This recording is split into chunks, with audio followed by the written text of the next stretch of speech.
Assalamualaikum warahmatullahi wabarakatuh. Perkenalkan, saya Yola Septiawan dengan NPM 201007012041.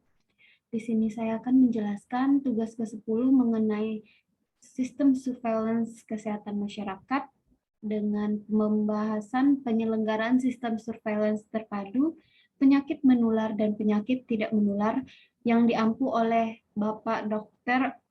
Nova Arifman.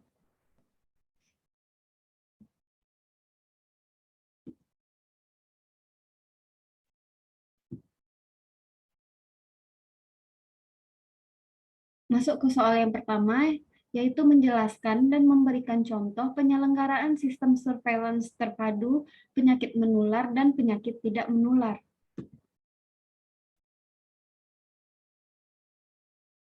Nah, penyelenggaraan sistem surveillance terpadu penyakit menular dan penyakit tidak menular merupakan kegiatan analisis secara sistematis dan terus-menerus terhadap penyakit atau masalah-masalah kesehatan dan kondisi yang mempengaruhi terjadinya peningkatan dan penularan penyakit atau masalah-masalah kesehatan tersebut, agar dapat melakukan tindakan penanggulangan secara efektif dan efisien melalui proses pengumpulan data, pengolahan, dan penyebaran informasi epidemiologi kepada penyelenggara program kesehatan. Nah, surveillance terpadu penyakit merupakan pelaksanaan surveillance epidemiologi penyakit menular dan surveillance epidemiologi penyakit tidak menular dengan metode pelaksanaan surveillance epidemiologi rutin terpadu dengan beberapa penyakit yang bersumber dari data puskesmas, data rumah sakit, laboratorium, dan dinas kesehatan kabupaten ataupun kota. Nah, contohnya yaitu surveillance HIV atau AIDS, yang dimana untuk mengetahui tingkat masalah melalui pengumpulan data yang sistematis dan terus-menerus terhadap distribusi dan kecenderungan infeksi HIV dan penyakit terkait lainnya.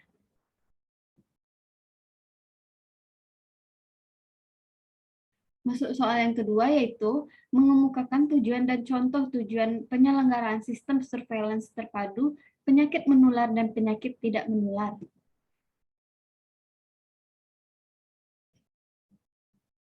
Nah, tujuan umumnya yaitu diperolehnya informasi epidemiologi penyakit tertentu dan terdistribusinya informasi tersebut kepada program terkait, pusat-pusat kajian, dan pusat penelitian serta unit surveillance lainnya. Nah, tujuan khususnya yaitu ada 4.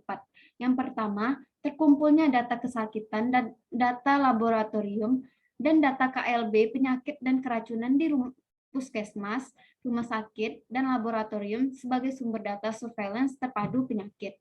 Nah, yang kedua, terdistribusinya data kesakitan, data laboratorium, serta data KLB penyakit dan keracunan tersebut kepada unit surveillance Dinas Kesehatan Kabupaten atau Kota, dan unit surveillance Dinas Kesehatan Provinsi dan unit surveillance Direktorat Jenderal Pemberantasan Penyakit Menular dan Penyehatan Lingkungan Departemen Kesehatan.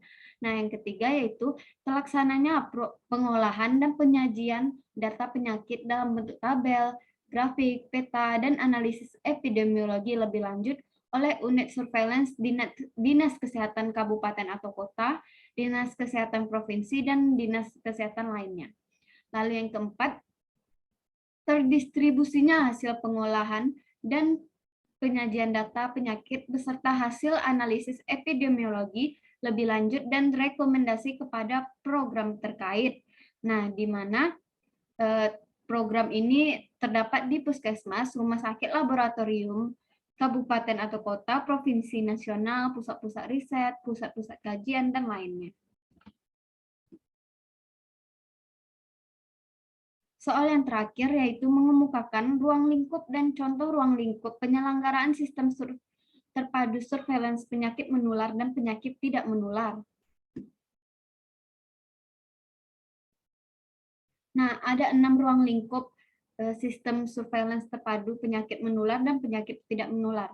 Yang pertama yaitu surveillance terpadu penyakit yang bersumber dari data puskesmas, seperti adanya data kolera, diare berdarah, kusta, tipes, atau campak, difteri, dan lain-lainnya.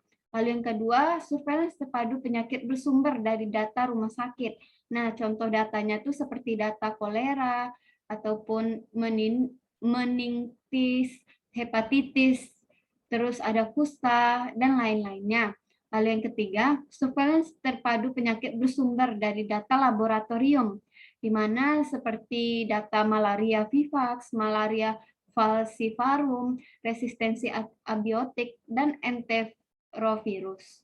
Lalu yang keempat, surveillance terpadu penyakit bersumber data KLB, penyakit dan keracunan di kabupaten atau kota sesuai dengan keputusan menteri. Lalu yang kelima, surveillance terpadu penyakit bersumber data Puskesmas Sentinel. Contohnya saja seperti penyakit yang ada pada Puskesmas Sentinel sama dengan data yang ada di Puskesmas. Namun, ditambahkan dengan jenis penyakit tidak menular, prioritas hipertensi dan diabetes mellitus seperti contohnya. Lalu yang keenam, yaitu surveillance terpadu penyakit bersumber data Rumah Sakit Sentinel.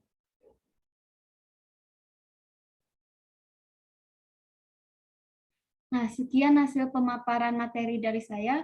Saya Yola Septiawan pamit undur diri. Kurang lebihnya saya mohon maaf. Wabillahi taufiq walhidayah. Assalamualaikum warahmatullahi wabarakatuh.